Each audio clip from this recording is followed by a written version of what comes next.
Welcome to Nairobi News Extra. Last week it was Valentine's Day, and for lovers it was a special day for them. But for the singles, it was the day to play the card called I Don't Care About Valentine's. Anyway, one particular man decided to make the day even more special for his girlfriend by choosing one of Nairobi's romantic views to propose to her. Take a look at this. She doesn't know yet. She's been my angel. She's been my sunshine in the day. She's been my moon and stars in the night. She's been my shade in the rain. If I was from heaven just like you are, I would have given you a ring made from the stars. But for now, please, will you accept my humble ring? Be officially mine and I yours. Will you?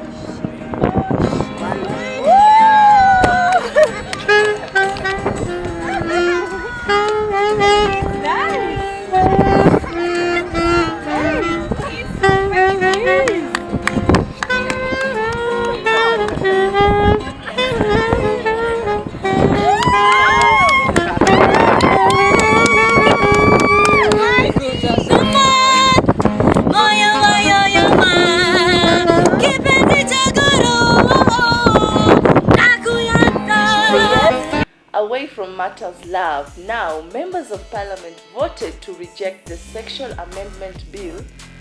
The bill, which was sponsored by Busia Women Representative Florence Mutua, would have criminalized unwanted bodily contact in crowded places. Social media was ungovernable, where Kenyans on Twitter gave their 2 cents on what they thought about the matter. We sample a few. Mercy Akpa on Facebook wrote, MPs are very clever. They won't do something that would harm them. Okay, someone called Head Nomad Mimi said, there goes my get-rich-quick scheme of selling sunglasses. Judy Nicholas wa Masharia said, so we can conclude amicably kwamba wana support Mafisi Sacco. It's alright.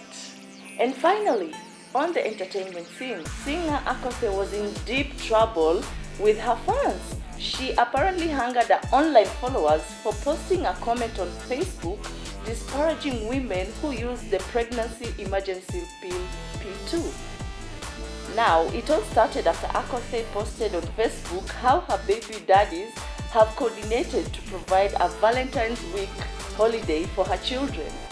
Anyway, it was the last sentence that riled netizen when she wrote, wewe ngoja P2 hapo, meaning keep waiting for P2. Well, you just have to go on her Facebook page and find out what people are saying.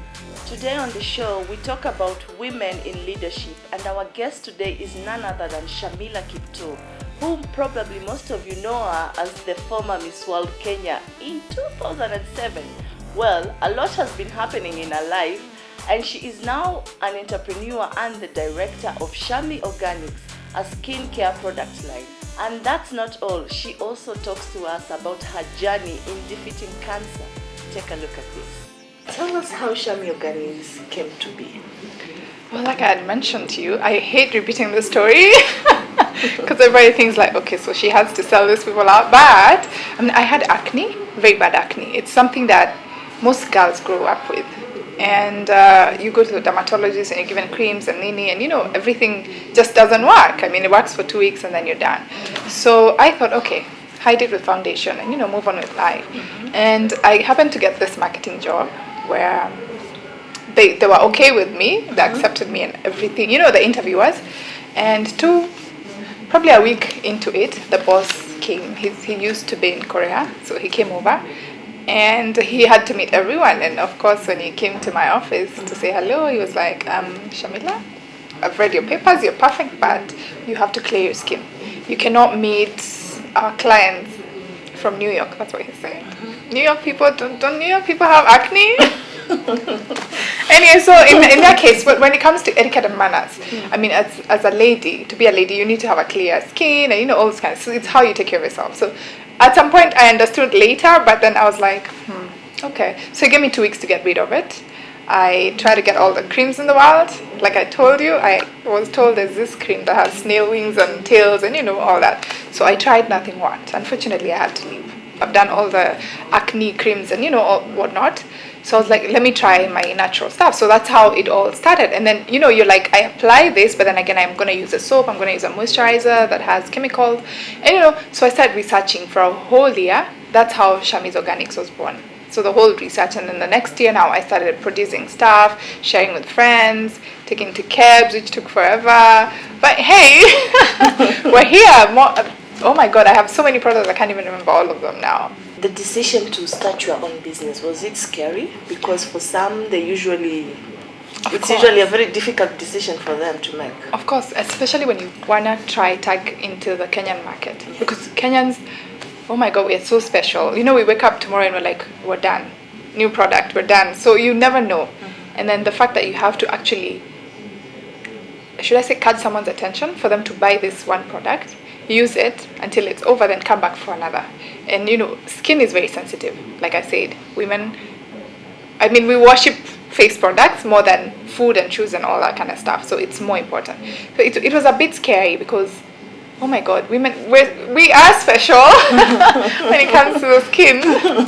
Now that I know there's a lot of chemicals in all types of makeups, and I know that you can actually fix, like you can use cocoa powder, turmeric powder, and a little bit of starch powder, and make your own face powder. Because I try myself sometimes. I do, although I haven't gotten to the point where I want to get into cosmetics immediately, but I think I have no choice. Because everybody keeps asking, it's a demand that the ladies go like, so if you can make all this and we can use all this, so why do we have to go buy foundation and powder and lipstick and all that? But with time, yeah, because it's all in the marketing process. Yeah. Okay, I think I've used a little marketing skills that I have, and I've done a lot of research before. I haven't launched yet because I want to be 100% sure who am I launching these products for. I could be in the middle class and all my friends are middle class, or maybe all my friends are high end, and you feel like, because I'm starting a business, I have friends who are going to support me. To be very sincere, friends will be there the first day, the second day, and you will never see them again. No one will purchase a single thing. When every time they meet, they'll be like, oh my God, I wanted to get the apricot soap, I wanted to get the, lotion, but they never do. So I think I've had to really get to understand my market, get to understand what people I'm dealing with and what kind of skin issues and those kind of things. And then now I've just been doing online marketing, which is social media. I haven't gone out yet to do advertisements and all that, but it's all in the process. I think I need to create a community where if today I woke up sick and I can't make fresh butters for the body, these ladies, they're very understanding. They're like, oh Shams, it's okay. I can't use any other product. I'll wait for 2 days. I'll wait for 3 days. Yeah. So it's a small community that, yeah. I wish we were told earlier. I wish we could have someone to tell us, but we all rush to this glamour, glittery stuff, and we see things on TV and we want it, but yeah, I think probably from the age of 20, if a woman takes good care of her skin, and I must say the natural way, then there's no drama. Yes. Eat well, exercise well, and use the good products for skin. Yeah, I think the earlier the better. It's gonna grow big, it's obvious. I don't want to be all over the place. It's the only organic and natural, I would say only natural product that I know, because I don't have preservatives. If you want body butters, I have to make them fresh today. It's made to order and everything is fresh. So maybe have one shop in Nairobi. Yes. Just one shop is enough where everybody knows if I need this product for a particular, you go to Shami's. But I won't be all over the place. And of course, I don't know when I'm launching. I keep saying, but I've got so many things going on. I've got the etiquette and manners coaching that is going on. It's going to be very, oh my God, it's going to be a very busy year. Yes. Because I have to get into all public schools and teach about it. Yeah, so I think also different children homes in different slums. If I could get to do something for the community, then why not? So now I'm still online. As I mentioned, so you can go to Facebook, Shami's Organics. You can go to Instagram, Shami's Organics. You can go to Twitter, Shami's Organics.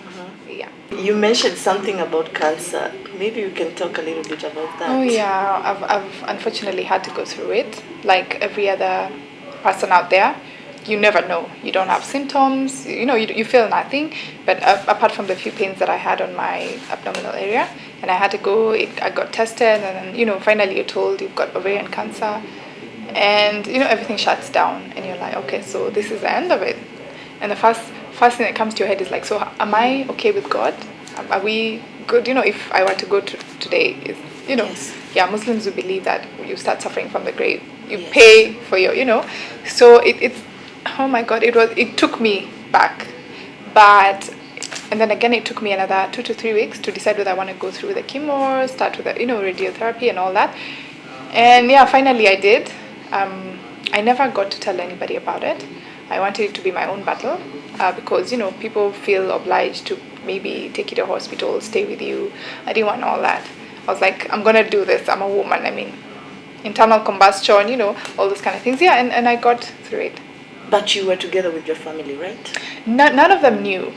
None of them knew. I just had this very good friend who was there by me. He's the only one who knew. I never wanted my husband to know. And I felt like it's going to take time out of people's lives, and then the pity, and then, I think sometimes it makes you more sick. Yes. So you just want to soldier on and, act like everything is fine. So I'd be very okay until he'd leave for work. And I'd be like, okay, now I can be sick, just go through the pain and all that. But yeah, I came through.